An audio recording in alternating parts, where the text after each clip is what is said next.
بسم اللہ الرحمن الرحیم۔ آج کے لیکچر میں ہم ولیم بلیک کی پوئم آہ سن فلاور ڈسکس کریں گے۔ یہ ایک چھوٹی سی پوئم ہے جس کے 2 سٹینزاز ہیں اور یہ دونوں سٹینزاز 8 لائنوں پر مشتمل ہیں۔ یہ ایک میٹافوریکل پوئم ہے اور یہ سانگ آف ایکسپیرینس کے انڈر آتی ہے۔ یہ پوئم ولیم بلیک کی ایک آرٹسٹک ماسٹر پیس ہے جس میں ان کی پوئٹری کے تمام پہلو ہمیں نظر آتے ہیں۔ اس پوئم میں ولیم بلیک کا جو پوئٹری کا ایک اسپیکٹ ہے نیچرلسٹکزم، وہ بھی ہمیں نظر آتا ہے۔ نیچرلسٹکزم یا naturalism us school of thought کو کہا جاتا ہے کہ جس کے انڈر جو پیس آف رائٹنگ لکھا جاتا ہے اس میں جو رائٹر ہوتا ہے وہ قدرتی مظاہر کی بیوٹی سے انسپائر ہوتا ہے۔ تو سن فلاور ایک قدرتی جو اسپیکٹ ہے، ایک پارٹ آف نیچر ہے، ایک خوبصورت پھول ہے اور ایسا لگتا ہے کہ ولیم بلیک نیچر کو بہت قریب سے آبزرو کرتے تھے۔ اور مسٹکزم اس پوئم میں ہمیں اس طرح نظر آتا ہے کہ وہ اس سن فلاور کو دیکھتے ہیں اور اس کے روٹینز کو وہ انسان کے روٹینز کے ساتھ ملاتے ہیں، تو ہمیں وہ اس پوئم میں ہمیں مسٹکزم بھی ملتا ہے۔ پہلے ہم اس پوئم کو پڑھتے ہیں اور پھر میں آپ سے ایکسپلین کرتی ہوں کہ کس طرح سے ولیم بلیک کے تمام پوئٹک اسپیکٹ ہمیں اس پوئم میں نظر آتے ہیں۔ اس کا جو ٹائٹل ہے آہ سن فلاور، یہ ایک ڈپریسنگ ٹائٹل ہے کہ ایسے لگتا ہے کہ William Blake is in depressing mood and he is feeling pity about sunflower routines. First stanza, ah sunflower weary of time, who countest the steps of the sun, seeking after the sweet golden clime, where the traveler's journey is done۔ شاعر کہتا ہے کہ افسوس ہے تجھ پر اے سن flower کہ تجھے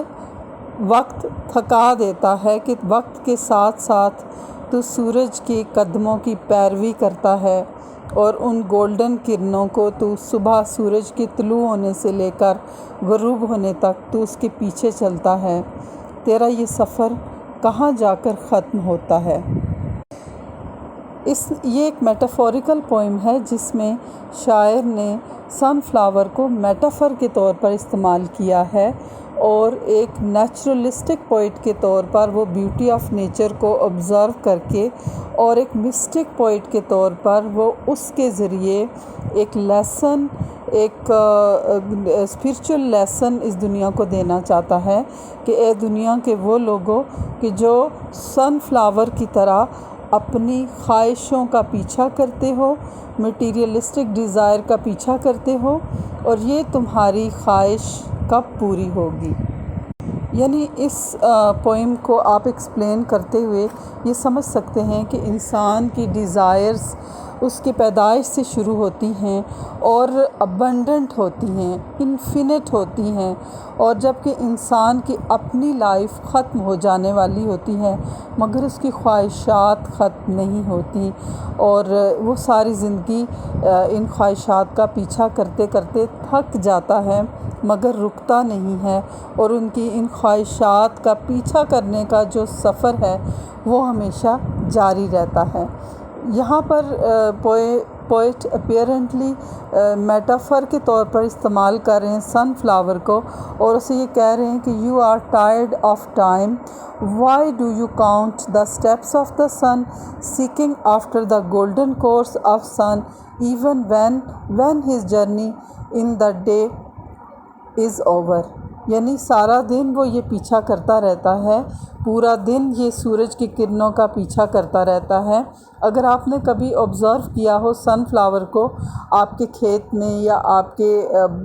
yard میں یا گارڈن میں یا گملے میں لگا ہو تو آپ غور کریں، آبزرو کریں کہ جو سن فلاور کا پھول ہے وہ سورج کے ساتھ ساتھ اپنی ٹرن ہوتا رہتا ہے، اور سورج جیسے ہی طلوع ہوتا ہے اور غروب ہوتا ہے، تو جس طرح سے سورج اپنے آپ کو حرکت کرتے کرتے جا کر مغرب میں غروب ہو جاتا ہے، تو سن فلاور بھی اپنے آپ کو اسی طرف مڑتا رہتا ہے۔ تو یہاں پر میٹافوریکلی وہ استعمال کر رہے ہیں سن فلاور کو، اور اس سے دراصل وہ اس پوئم کا جو مین آئیڈیا ہے وہ ان لوگوں کو، اس دنیا کے ان لوگوں کو، اور تقریباً تمام لوگوں کو ایڈریس کر رہے ہیں جو اپنی ساری زندگی اپنی ڈیزائرز کا پیچھا کرتے ہیں اور اپنی ڈیزائرز کو سیٹسفائی کرنے کی کوشش کرتے ہیں، اور یہاں تک کہ ان کی تمام زندگی اسی کوشش میں گزر جاتی ہے، مگر ان کی یہ ڈیزائرز ختم نہیں ہوتی، ان اینڈنگ ہوتی ہیں۔ اسی لیے وہ یہ کویسچن مارک انہوں نے رکھا ہے کہ اے مسافر تیرا سفر کب ختم ہوگا۔ Second stanza, where the youth pined away with desire,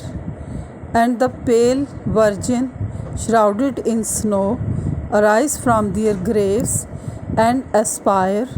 where my sunflower wishes to go۔ Second stanza میں ولیم بلیک سن فلاور کو ایڈریس کرتے ہوئے پھر سے سوال پوچھتے ہیں کہ اے سن فلاور تم کہاں جانا چاہتے ہو؟ اے ٹریولر تمہارا سفر کہاں ختم ہوگا؟ کیا وہاں جانا چاہتے ہو جہاں پہ یوتھ مردہ دل ہو چکی ہے اور سرد کفن میں دفن ہو چکی ہے، اور قبروں میں دفن ہونے کے بعد جہاں سے وہ دوبارہ اٹھ کھڑی ہوتی ہے اپنی ڈیزائرز کو فلفل کرنے کے لیے؟ یعنی اس دنیا میں انسان سن فلاور کی طرح سن کے سٹیپس کو کاؤنٹ کرتا ہے،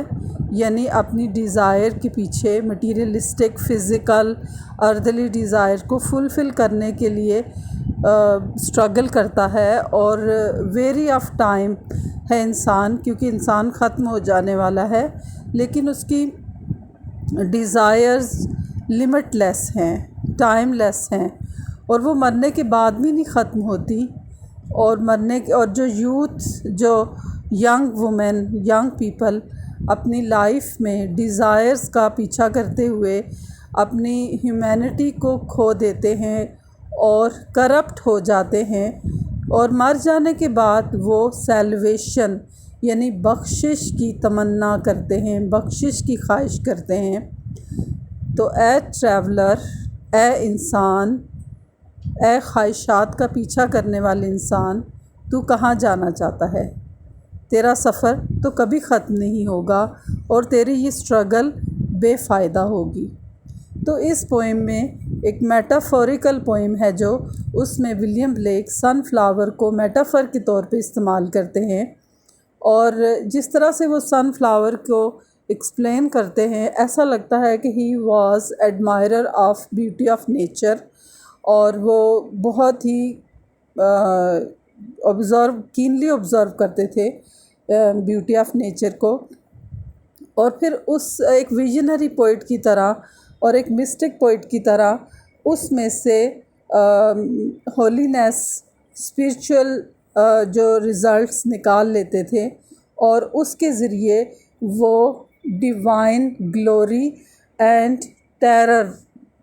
کے بارے میں بتاتے تھے، اچھائی اور برائی کے بارے میں بتاتے تھے۔ اور تو اس پوئم میں انہوں نے اس کا جو مین تھیم ہے اس سمبولک پوئم میں، وہ آل مین اینڈ وومن ہیں جو کہ اپنی لانگنگز کی وجہ سے، اپنی ڈیزائرز کی وجہ سے وہ ہوپلیس ہیں اور وہ اسٹرگل میں ہیں، اور لیکن ان کی ڈیزائر کی فلفلمنٹ نہیں ہوتی ہیں۔ یعنی جس طرح سے ہم اس کو اس طرح کہہ سکتے ہیں کہ جیسے مرزا غالب کا ایک شعر ہے کہ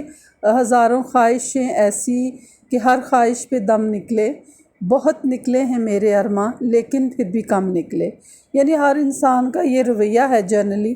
کہ وہ اپنی زندگی کی خواہشات اس کی ہمیشہ بہت زیادہ ہوتی ہیں اور فلفل ہو جانے کے بعد مزید بڑھ جاتی ہیں۔ لیکن ولیم بلیک ایک مسٹک، ایک ڈیوائن اور ایک اسپرچل پوئٹ کے طور پر وہ ہمیں یہ بتانا چاہتے ہیں کہ انسان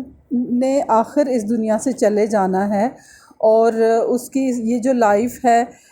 اس کا ایک مقصد ہے، اور اسے اس مقصد کو ذہن میں رکھنا چاہیے، اور اس دنیا میں وہ کوئی بھی کام کرتا ہے تو اسے یہ ضرور ذہن میں رکھنا چاہیے کہ اس کی ہیئر آفٹر اسے آنسریبل ہونا پڑے گا خدا کے سامنے۔ ولیم بلیک ہمیں یہ سمجھانا چاہتے ہیں کہ ایک پوئٹ کے طور پر وہ ہمیں یہ لیسن دینا چاہتے ہیں کہ انسان کو سن فلاور کی طرح خواہشات کے پیچھے، ڈیزائر کے پیچھا نہیں کرنا چاہیے، اور کیونکہ یہ خواہشات کبھی ختم نہیں ہوتی۔ انسان کی مٹیریلسٹک ارتھلی ڈیزائرز مرنے کے بعد بھی جاری رہتی ہیں، اور ان خواہشات کا کوئی اینڈ نہیں ہے۔ یہاں پر اس پوئم میں انہوں نے انسان کی اس سچویشن پر ایک سیٹائر کیا ہے کہ، اور یہ جو ریپیٹنگ آف کوسچن یہی بات سمجھاتی ہے کہ انسان کی یہ زندگی عارضی ہے اور ختم ہو جانے والی ہے، تو اسے ان خواہشات کا پیچھا اس طرح سے اپنی تمام زندگی کو اپنی خواہشات کے پیچھا کرنے میں نہیں گزارنا چاہیے کہ جس طرح سے young woman who are robbed of their full humanity because they are starved of love، یعنی جو کامن پیپل ہیں اور وہ جس طرح سے ان کی زندگی میں لسٹ ہے اور اس کی وجہ سے وہ اپنی لائف کو برباد کر بیٹھے ہیں، ہیومینٹی کو کھو بیٹھے ہیں، تو انہیں ان ساری چیزوں کی وجہ سے، اور انسان ایک سن فلاور کی طرح ہے کہ جو سورج جو کہ اس سے بہت دور ہے، وہ اس کا پیچھا کرتا ہے، جب کہ اس کی جو روٹس ہیں وہ ارتھ میں ہیں، زمین میں ہیں، اور وہ کبھی بھی ارتھ کو نہیں چھوڑ سکتا۔ تو اگر انسان اس دنیاوی خواہشات میں اس قدر گھر جاتا ہے کہ ان دنیاوی خواہشات کے بغیر وہ اپنی زندگی کو امپاسبل سمجھتا ہے، تو پھر وہ کبھی بھی ڈیوائن سیلویشن کا حقدار نہیں ہو سکتا۔ اس پوئم میں ولیم بلیک نے ایک میٹافوریکل سٹائل میں کچھ سٹیٹمنٹس دی ہیں، اور ان سٹیٹمنٹس کو فردر ایکسپلین نہیں کیا، کیونکہ انہوں نے اتنا آرٹسٹیکلی اس کو ایکسپلین کیا ہے کہ یہ پوئم کا جو پیٹرن ہے وہ اپنی ڈیٹیلز کو خود ایکسپوز کرتا ہے۔ یہ پوئم سمبولک پکچر ہے اسپائرنگ مین اینڈ وومن کی، آل مین اینڈ وومن جو اپنی ڈیزائرز کا پیچھا کرتے ہیں، مٹیریلسٹک ڈیزائرز کا۔ جس طرح سے سن فلاور کی روٹس ارتھ میں ہیں اور اس کا جو فیس ہے وہ سن کو پرسیو کرتا ہے، اس طرح سے جو انسان ہے وہ بھی he is bound with his earthly desires, اور جب تک وہ ان خواہشات کے ساتھ بندھا ہوا ہے وہ کبھی اور ان سے آزاد نہیں ہو سکتا، وہ سیٹسفائی نہیں ہو سکتا۔ Thank you. آئی ہوپ کہ آپ کو یہ پوئم سمجھ آئی ہوگی، اور اگر آپ کو یہ پوئم پسند آتی ہے ایکسپلانیشن اس کی، تو پھر آپ ضرور اسے لائک کریں، سبسکرائب کریں۔ Thank you for watching.